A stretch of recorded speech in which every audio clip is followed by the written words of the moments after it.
Bienvenue dans la boîte magique. Chaque histoire ouvre un trésor, un secret pour mieux grandir. Clément et la tortue de l'autonomie.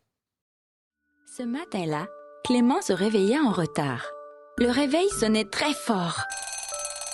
Clément ouvrit grand les yeux et se redressa d'un bond dans son lit. « Ah, je suis en retard !»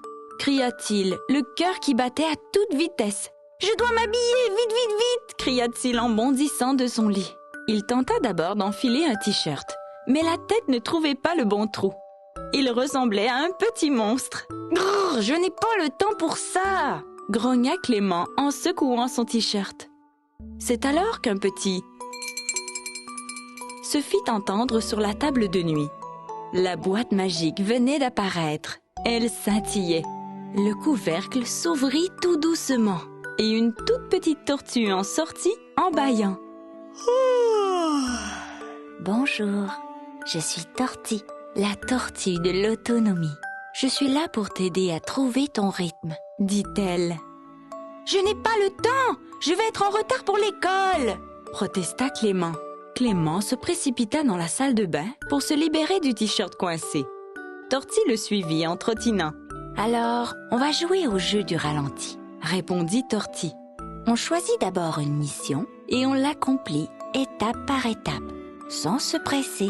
Et si tu réussis, tu gagnes un super pouvoir, le pouvoir de l'autonomie. » Un super pouvoir? Ça devenait intéressant. « D'accord, c'est quoi ma mission ?» accepta Clément. Ils retournèrent dans la chambre. Mission numéro 1, le pantalon. Mais attention, une jambe à la fois. Clément enleva son pyjama et mit son pantalon correctement. « Bien joué !»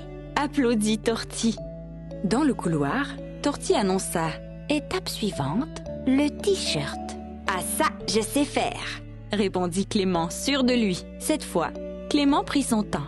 Et hop, son t-shirt était bien en place. « Oh, le petit monstre est parti et Clément est revenu !» s'exclama Torti avec un grand sourire, ce qui fit rigoler Clément. « Bravo !» ajouta Torti en faisant une petite danse de la victoire. Maintenant, les chaussettes. Attention, épreuve très difficile. Les chaussettes adorent jouer à cache-cache. Il chercha partout dans la maison et finit par les trouver sous un coussin du canapé. « Mission accomplie !» cria-t-il. Clément s'assit aussitôt, posa chaque chaussette bien à plat et les enfila avec grand soin. « Prête pour l'aventure !» ajouta-t-il en tapant des pieds pour les montrer. Dans l'entrée, Torti hocha la tête avec un air sérieux. Dernière mission. Les chaussures. Clément inspira profondément. Il s'assit calmement, mit d'abord la chaussure gauche, puis la droite et les attacha. Tada! J'ai fini! J'ai réussi à m'habiller toute seule sans m'énerver une seule fois! Lança fièrement Clément. Torti fit une petite danse. Bravo! Tu viens de débloquer le super pouvoir de l'autonomie. Plus tu t'entraînes, plus tu deviens rapide et fier de toi. La tortue se mit alors à briller doucement avant de retourner dans la boîte magique, en laissant tomber une petite carapace dorée. Après l'école, Clément rentra à la maison et pensa à son super pouvoir. « Et si je préparais mon goûter toute seule ?» Il sortit 2 biscuits, un fruit et se versa un bon verre de lait. Un peu à côté, mais presque tout dans le verre. Lorsque sa maman arriva, elle resta bouche bée. « Oh, c'est toi qui as tout préparé ?» « Oui !» répondit Clément, gonflé de fierté. « C'est grâce à Torti, la tortue de l'autonomie !» Sa maman sourit. « Eh bien, c'est un goûter parfait.